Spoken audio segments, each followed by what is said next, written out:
Heidi here from Rain Country. God is good all the time, and I'm really excited about today's topic, and it is on my new recipe for an all-natural multi-purpose cleaning powder. So what I'm going to do is I'm going to start with the recipe because some people get impatient to get to the recipe. However, I want to also give you options and go over the many uses for this and why I came up with this. So normally I don't do it in this order, but let's get the recipe out of the way first. So what I want to do is I want to fill up a quart jar with my powder. So in order to do that, I want to make sure that my total amount or the whole is going to end up being 4 cups. As such, I'm going to be working in half-cup increments, and these will be the parts. So those who watched my video on working with parts and ratios, I'll link to it in the description box down below. So in this recipe, I'm only using 3 ingredients initially. Now again, I'll be going over some options of things you can add to it and why, but I'm really happy with this very basic recipe because of its multi-use. Now, the easiest way to blend this is using a receptacle, especially a jar that you can put a lid on, that's twice the size of the receptacle you're going to store it in. So this is why I have a half-gallon jar to start with. I've got a cup of sea salt, this plain white sea salt that I had stocked up on years ago. So I'll be pouring this cup of white salt in there. So that salt would be 2 parts, that's 1 cup. So remember, I'm using half cup is representing 1 part. The reason I'm saying it this way is so that you can tailor it to make whatever size you want.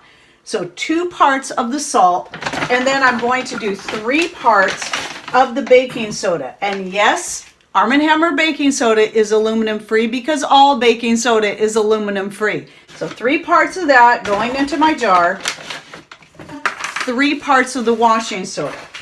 So since I'm wanting a total of the 4 cups, what I have here is 1.5 cups of the washing soda, 1.5 cups of the baking soda, which makes 3 cups, plus 1 cup of the salt. That equals 4 cups. One option you can choose to do, this is not something I normally do, but I'll go ahead and do it in this, is you can add an essential oil of choice. I recommend, if you're going to do this, go with something that you not only enjoy the flavor of, but it's going to add something to whatever you're going to use this for, and choose one that isn't super expensive. So citrus oils are usually good for price. So lemon or orange are a couple of great options. I'm going to go ahead and use lemon in this, and I'm using a capful, which is about a teaspoon of your essential oil. Now I'm going to put on a tight-fitting lid and simply shake this really, really well. So make sure you rock it, shake it this way, shake it this way, shake it in all ways that you can to fully blend it together, especially if you're adding that essential oil, because it can cause clumping when you first add it. And then just to be certain it's well blended, you can take a whisk. Isn't going to work really well in this, but if you decide to mix it in a bowl, a whisk would work well. But you can also get in there, make sure you're breaking up any lumps with a chopstick, or a long big serving fork would also be a good option. I don't normally do this, I usually just shake and go. But since I added that essential oil, I can see it's kind of clumped up in there. And that's, like I said, that's something I don't normally do, but boy, this sure smells good. The lemon will go well with anything I want to use it for. And again, I'm very excited about this. I can't wait to talk about the many uses. Okay, so then I take my funnel, put it on my quart jar, and this should fill that up pretty good. It's pretty full, but it's also very fluffed up from the shaking. So then you just gently tap the jar on the counter, obviously not too hard, to shake that down. And there we go, a nice full container of my laundry powder.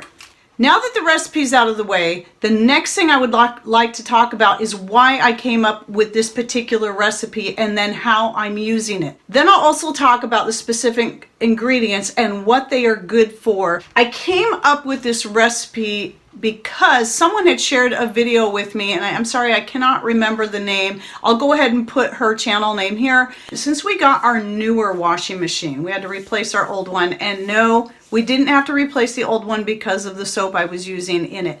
It just was old, and what was wrong with it had nothing to do with any kind of soap buildup in there. But once I got the new washing machine, one thing I started noticing, and I hadn't really noticed it so much in the clothes before in my old machine, but in the new one I did, and that was a soap scum buildup on the inside of the tub, which of course I found disturbing, because that would tell me if I'm getting that kind of soap buildup inside my tub, I'm likely getting it inside the tubes and the pumps and different parts that carry the dirty water out of the washing machine. And that would also tell me that it is staying in my clothes. Now, my old Maytag was an excellent machine. And even though the machine I have now is also an HE, I do think my old Maytag was just a better machine in general. And I was really sad to have to let it go. Now, the thing I love about my new one, it has a massive tub and I can actually wash my king size blankets in there easily enough. But it could be because that machine was just a little better, and that's why it did a better job at removing the soap from the clothes and from the machine itself. But I'm still not entirely certain now, looking back, just how clean it was really getting my clothes. Even though in most cases, my clothes, at least in that old machine, came out smelling good. I have noticed in the newer one, just not quite as good. And the other thing I noticed is that because I normally hang my clothes up to dry, when I would pull them out of the washing machine, a lot of the shirts in particular, the t-shirts, would have a coating of lint that would normally have come out. I mean, the dryer is the best way to get lint out of the clothes, but usually a lot of that lint would come out in the wash in my old machine rather than being stuck all over the clothes, which then got me thinking, does it have to do with the laundry soap that I make and use? So after watching her video, which was very well done, she did her research on that. So I started rethinking my laundry soap, and it's something I've actually been stewing on for a long time, thinking, should I get away, even before we replace the machine? I wonder if I can do something that doesn't involve soap, partly because using the soap cut up or grated and then processing it in the blender was a real pain. And because of the washing soda, it would kind of make a caustic cloud. Washing soda is very caustic, so yeah, because it's high alkaline, high pH. So you got to be careful when you're doing that, and it kind of would burn my lungs a little bit. So I realized I needed to be more careful, and I hated the process. And also just something that was simpler. Now you saw how simple this recipe was to do, how quickly I was able to whip that up. So much quicker than using any kind of soap. The ingredients are all very inexpensive and things that you should be stocking up on and have on hand anyway because of their multi-purpose. In that video, the lady was talking about going back to store-bought detergents, and I'm thinking, I don't think you have to do that. I honestly believe you can create your own actual detergent that is soap-free. And so I did a little bit of researching the different things, and then came up with this recipe I have. I did look at a couple other people's recipes and what they used, but still know what I like and know what I want to use that's going to be both the most frugal and going to work best in my situation. Mostly when I came up with this, it was for the sake of the using in the laundry, but also basing it off my old scouring powder recipe that I was also wanting to improve on. So with that being said, the uses for this go far beyond the laundry, but let me stay on the laundry for just a little bit. So I've been using this in my laundry for a couple weeks, and right away did notice some differences. And that was not seeing the lint build up so much on my clothes when I pull them out of the washing machine. And I kept feeling the inside of the washing machine after every wash and noticed that the soap scum buildup is slowly going away on its own without me having to get in there and scour it out. I wanted to check it that way first because I don't have a way of going inside the machine and scouring out the inside of the tubes or anything like that. So I know it's working. Now, I also am adding some homemade vinegar to the rinse cycle. That will also help cut out any scum and give a nice clean rinse on your clothes. But I do know and believe that the powder itself is doing a good job at removing the soap scum. The vinegar was just an added measure. I was using it in there before with my previous recipe and was still getting that soap buildup. So the combination, I believe, is going to be the best. I can't really tell a difference in necessarily how the clothes look, like if they look brighter or cleaner, but they do smell even fresher than they did before, and just not seeing that lint buildup, which I do believe was caused from it sticking to the soap scum that's very likely was remaining in the clothes.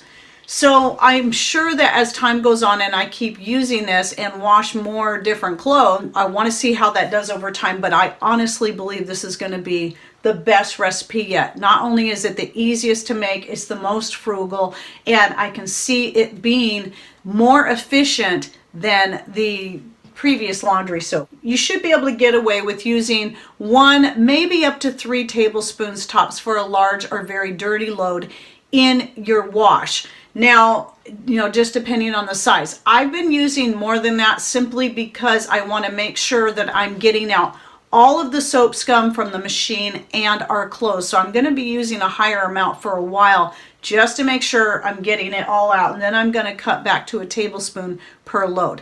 Now, let me talk about some of the other things I've been using it for. I just recently used it in my carpet shampooer because I'm always looking for something simple but effective.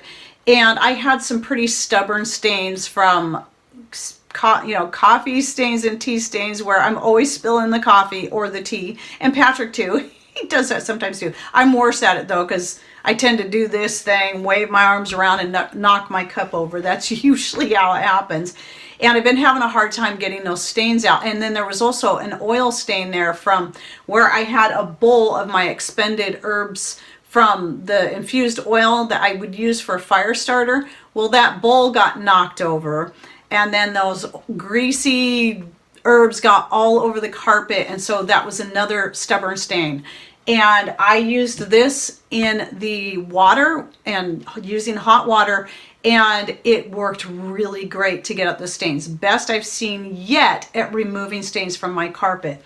Now, the key ingredient in this cleaning powder for removing fats, oils, grease is the washing soda. Now, washing soda, also known as soda ash or sodium carbonate, is going to be more caustic and is got a higher pH. It's about 11, where your baking soda or sodium bicarbonate has a pH of about 8 to 9, which is a little higher than neutral for your pH. So this is why the washing soda works really good on getting the oils out of the carpet, out of the laundry, and why adding it to my old scouring powder recipe really gave it a boost it needed for scrubbing your tubs and sinks and toilets. So I couldn't believe the difference, especially in the tub where you tend to get the soap scum and the oils that come off of our bodies when we shower, and how much better, how easy it was to use. So not only did I improve my laundry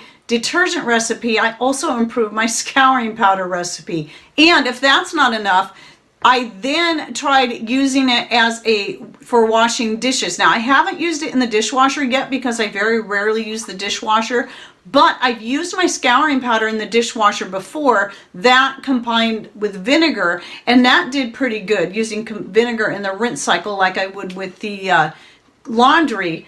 But I know this will work even better because of the washing soda addition in there. And so I did try washing dishes though by hand using this. Did an excellent job. No soap needed to do that, to remove any of the grease from my dishes. So there you have the 4 main things. You've got your laundry, your carpet cleaner, your scouring powder, and a dishwashing soap all in one. And I am just so thrilled with this. Now here, let me talk some more about the other ingredients and why they are good to use. So the salt, when it comes to scouring, that's going to help add more coarseness to it. So when you go to scrub, it's going to scrub a little bit better. And then using it in your laundry is going to not only help lift the stains, it's also going to help prevent fading of your colors. So that's the purpose of the salt. Now the baking soda, even though you can make washing soda from baking soda, they're still two different things. It's sort of like how lye and fat, once they're combined, you can make soap, and now they're no longer lye and fat, they're soap. Same thing with baking soda. So you can make your own washing soda. I've seen a few different ways of doing this, but basically spreading it out on a cookie sheet, baking in the oven at 400 degrees for an hour was the last one I saw. And you can take your baking soda and turn it to washing soda if you would prefer not to stock up on washing soda and you want to really reduce the amount of things you're having to stock up on. I stock up on both washing soda and baking soda. So because they are different from each other, they're going to add different things to your cleaning. Now, since washing soda is more caustic and higher alkaline, the baking soda, I believe, does help kind of balance that out so that when you're, especially when you're using it with your bare hands, like washing your dishes or scouring if you're not wearing rubber gloves, that's going to help make it a little softer and more gentle on your skin when you're using it, as well as I believe it also is going to help soften your clothes to a certain degree. It's also good at whitening and brightening your clothes, and especially good at removing odors from your clothes. The baking soda and the salt were the one things I didn't have in my laundry detergent when I was making it before. I was just using soap and washing soda. Now, that's going to probably bring up some more questions on, well, what about borax? Yes, borax is excellent for whitening and cleaning. It's very powerful. However, the reason I stopped using borax, even though it's natural, I found it to be very harsh on anything elastic. All my elastics were breaking down very quickly when I first went with the basic recipe that most everyone was doing with the washing soda, the borax, and the soap. Once I found out what the culprit was, I stopped using the borax and just did a 50-50 or 1-to-1 part blend of the soap and washing soda. And I stopped seeing that happening with my elastics. And then here's something else I recently learned though about borax, is that if you're using it in your wash, it really needs hot water to fully dissolve. I never wash my clothes in hot water. I only wash in cold and sometimes in warm, but I never use hot. So that was kind of eye-opening to me, and I'm thinking, oh, that will explain some other things as well. So if you're going to use borax, what I recommend doing is, if you're really wanting that extra power punch, add whatever it is you need. I'm not going to give you measurements because I really don't know, since I'm not going to use it. Only use it in the wash that you're going to wash in hot. So I would say white clothes. If you got a load of just whites you're really wanting to brighten up that have no elastic in them and you're going to wash on hot, then you can add your borax separately to that load. One more thing I want to add, especially in regards to laundry detergents. One of the reasons you want to get away from the store-bought is not just because of the higher price that you're paying, but because most of those have chemicals added to them that are going to be hard on your clothes, hard on your skin, and hard on your septic. So if you have a septic tank, I recommend avoiding all of those. There might be a couple out there, store-bought ones you can get that are natural and safe for your septic, but I personally don't trust any of them. But this, being what it's made out of, is going to be totally safe for your septic tanks. So safe for you, safe for your washing machine, and safe for your septic tanks. All right, well, I hope you enjoyed this video and that you'll give this recipe a try. And when you do, please come back in here and share what you think about this recipe. All right, well, thanks for watching. Take care and God bless.